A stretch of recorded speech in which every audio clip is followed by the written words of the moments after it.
हरे कृष्णा। जय श्री गुरुदेव। जय श्री श्री गौरहरि।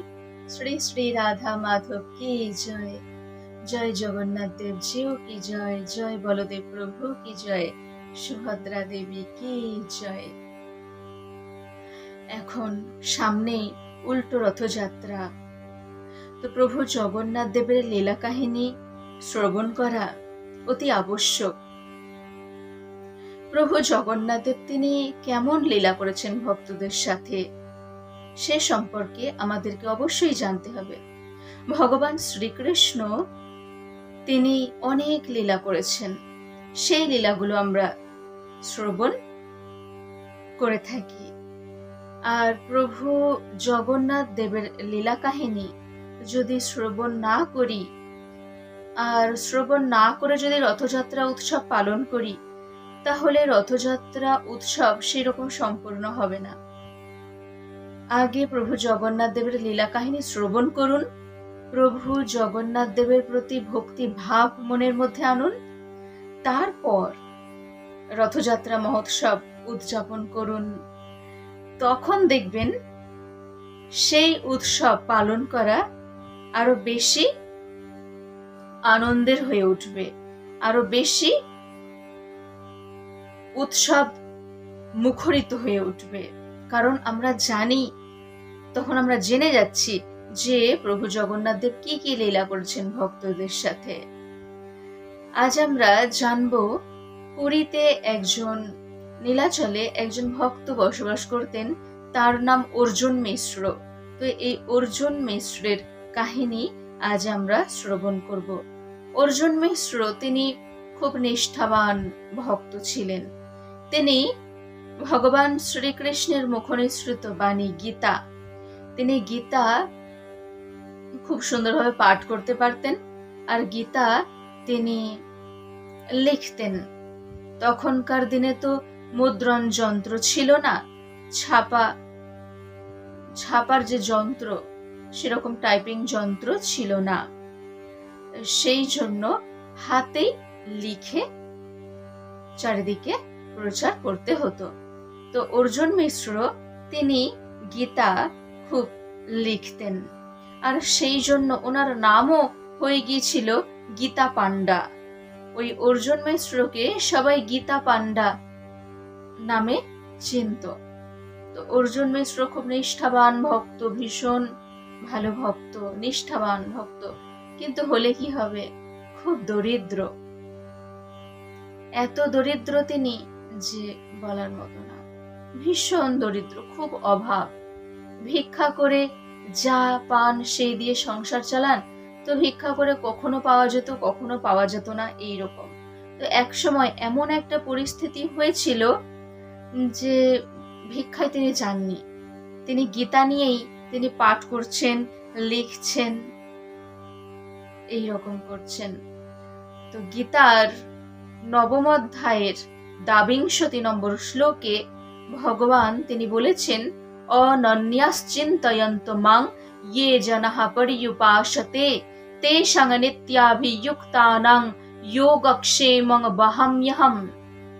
ভগবান বলেছেন, কেউ যদি অনন্য চিত্তে আমার উপাসনা করে থাকে, আমার ভজনা করে থাকে, অনন্য চিত্তে, অন্য কোনো দিকে মন না দিয়ে, তাহলে আমি অবশ্যই সেই ভক্তের সমস্ত ভার আমি বহন করব।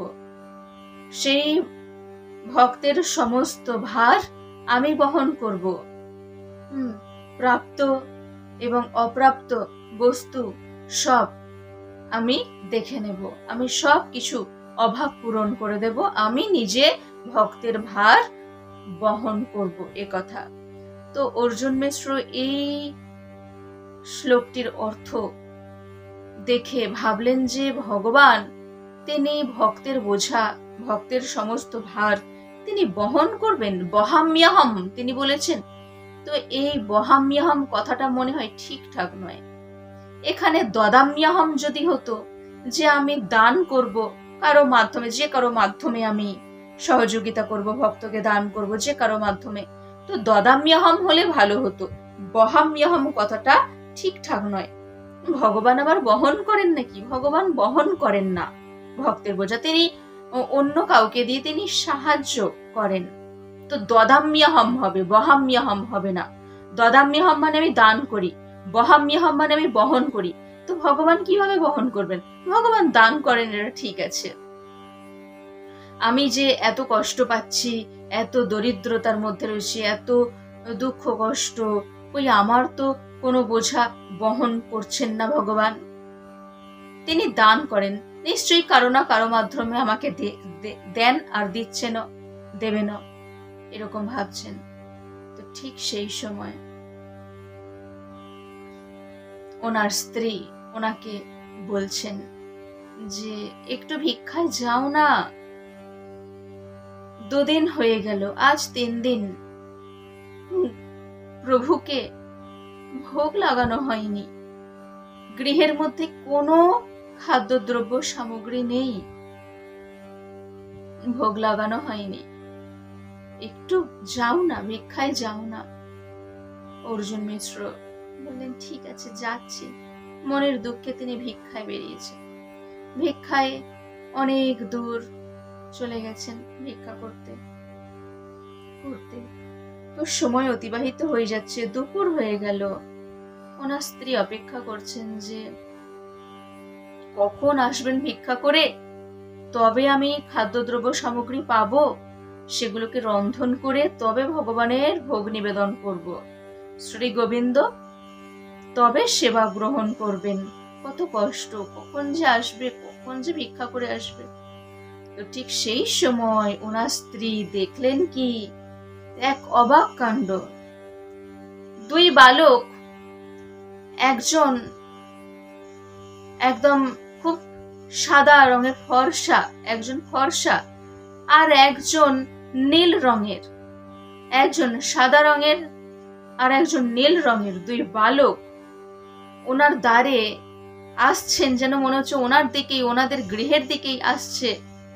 পিঠে কত কিছু বস্তায় ভর্তি করে কত কিছু বয়ে আনতে পারছে না ছেলে দুটো, বালক দুটো বয়ে আনতে পারছে না, এত কিছু পিঠের উপরে বোঝা চাপিয়ে কিছুতেই আনতে পারছে না, কত কষ্ট করে আসছে। তখন ওনার স্ত্রী ছুটে গিয়ে বলছে কে বাবা, তোমরা কে, তোমাদের পিঠে এত বোঝা কে চাপিয়ে দিল? আর সেই বালক দুটো এত সুন্দর দেখতে, ভীষণ সুন্দর দেখতে, দেখলেই মন মোহিত হয়ে যাবে বালক দুজনকে। যিনি সাদা রঙের বালকের থেকে আবার নীল রঙের যে বালক, তাকে তো আরো সুন্দর দেখতে লাগছে। সাধারণত আমরা ফর্সা সবাইকে দেখি, কিন্তু নীল রঙের যে গায়ের রং তো কাউকে দেখা যায় না। তো নীল রঙের গায়ের রং দেখে এত ভালো লাগছে, এত আকর্ষণীয়, এত মনোমুগ্ধকর যে অর্জুন মিশ্রের স্ত্রী তাড়াতাড়ি করে ছুটে গিয়ে বলছেন যে বাবা তোমরা কে, কোথা থেকে এসেছো, তোমাদের পিঠের উপর এত ভারী বোঝা তোমরা কেন চাপালে, তোমরা কে, কোথা থেকে এসেছো?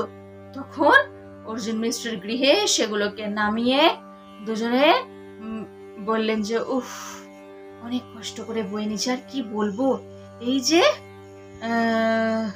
আপনার স্বামী ওই রাজার বাড়ি থেকে কি সব পেয়েছে সেগুলো আমাদেরকে বললো যে যাও দিয়ে এসো, বলে আমাদের পিঠের উপর চাপিয়ে দিয়েছে।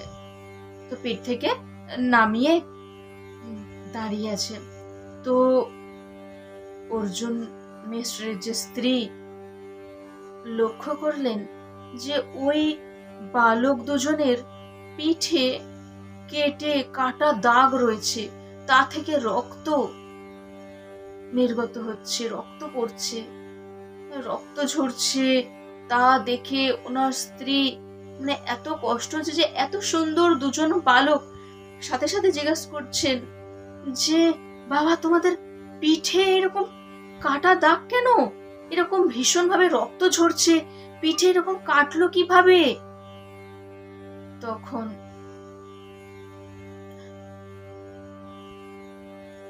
বালক দুজন বলছে যে কি বলবো, আপনার স্বামী আমাদের পিঠে এরকম কেটে দিয়েছে।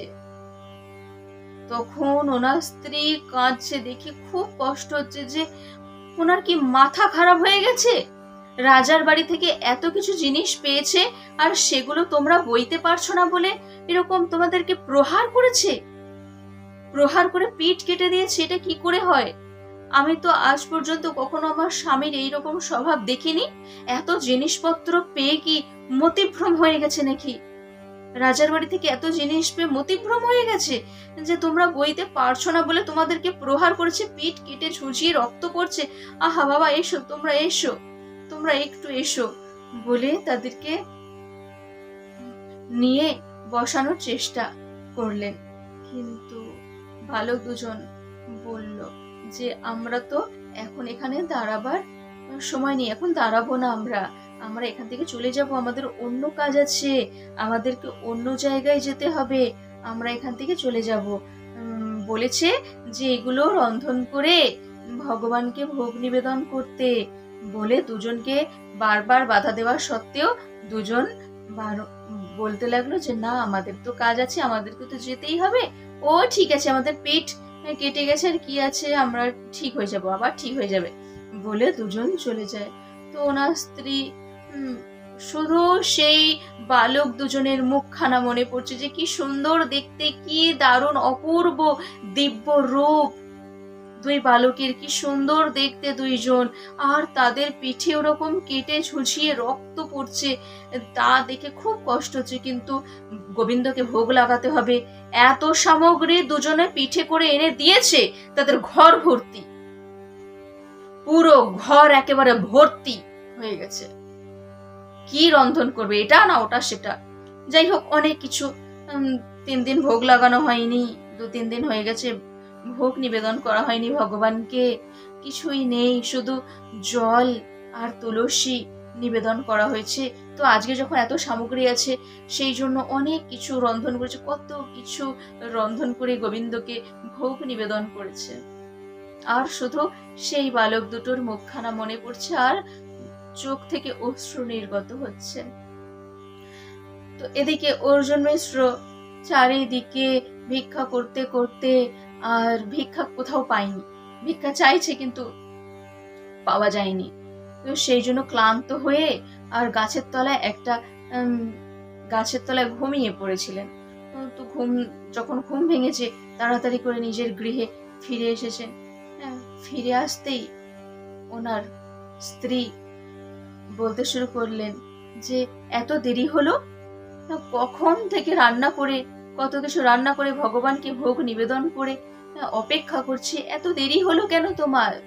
তখন অর্জুন মিশ্র বলতে লাগলেন যে রন্ধন, গৃহে তো কিছুই ছিল না, তাহলে কি রন্ধন হলো? তখন ওনার স্ত্রী বলতে লাগলেন যে কিছুই ছিল না কেন, তুমি যে রাজার বাড়ি থেকে এই যে এত কিছু দেখবে, এসো ঘরের মধ্যে দেখো, সমস্ত ঘর ভর্তি হয়ে রয়েছে। তুমি যে দুজন বালককে দিয়ে পাঠিয়ে দিয়েছো, তারা বোঝা বইতে পারছে না, কত কষ্ট করে এনে দিয়েছে, কত কষ্ট করে বহন করেছে পিঠে করে। তোমার কি মাথা খারাপ হয়ে গেছে? রাজার বাড়ি থেকে অত কিছু জিনিস পেয়েছো, ওই দুজন বালকের পিঠে করে কখনো চাপিয়ে দেয় নাকি? তারা বইতে পারছে না, কত কষ্ট করে বয়ে এনেছে। শুধু তাই নয়, তারা বইতে পারছে না বলে তুমি তাদের পিঠে মেরেছো, প্রহার করেছো। আজ পর্যন্ত তো কখনো তুমি কাউকে এরকম আচরণ করনি, তো তুমি আজকে কেন এই রকম করলে? তাদের পিঠ তো কেটে গেছে, পিঠ কেটে তো রক্ত ঝরছে।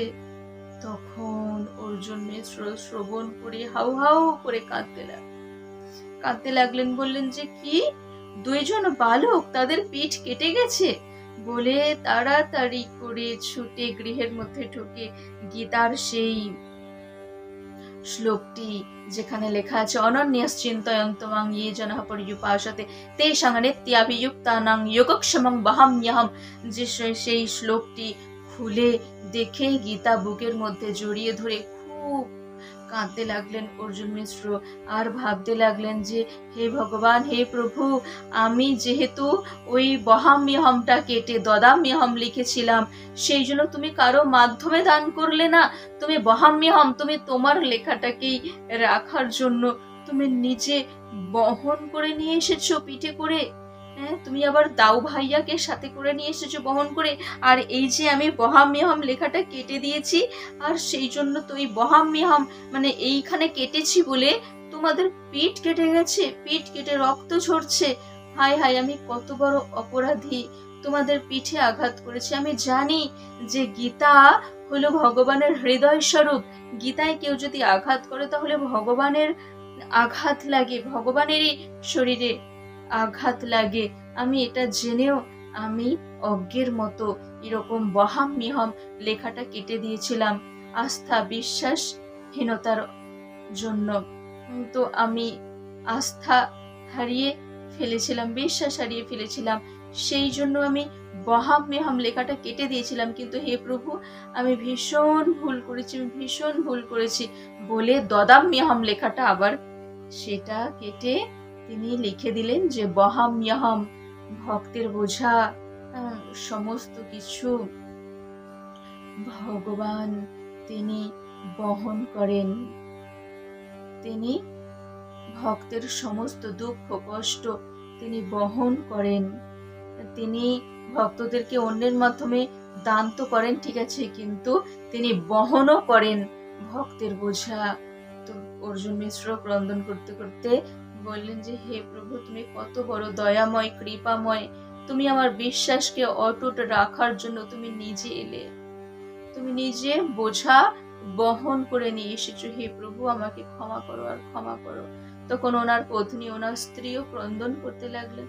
তখন অর্জুন মিশ্র বললেন যে তুমি কত বড় সৌভাগ্যবান যে তুমি কৃষ্ণ বলরামকে দুজনকে তুমি সামনে থেকে দেখেছো, কৃষ্ণ বলরামের সাথে কথা বলতে পেরেছো, কথা বলার সুযোগ পেয়েছো, সত্যি তুমি ভাগ্যবতী খুব, বলে দুজনে অশ্রু নির্গত করতে লাগলেন আর বারবার ভগবানের গুণকীর্তন করতে লাগলেন, ভগবানের কাছে প্রার্থনা করতে লাগলেন যে হে প্রভু, তোমার প্রতি বিশ্বাস, আস্থা, বিশ্বাস, ভালোবাসা যেন অটুট থাকে।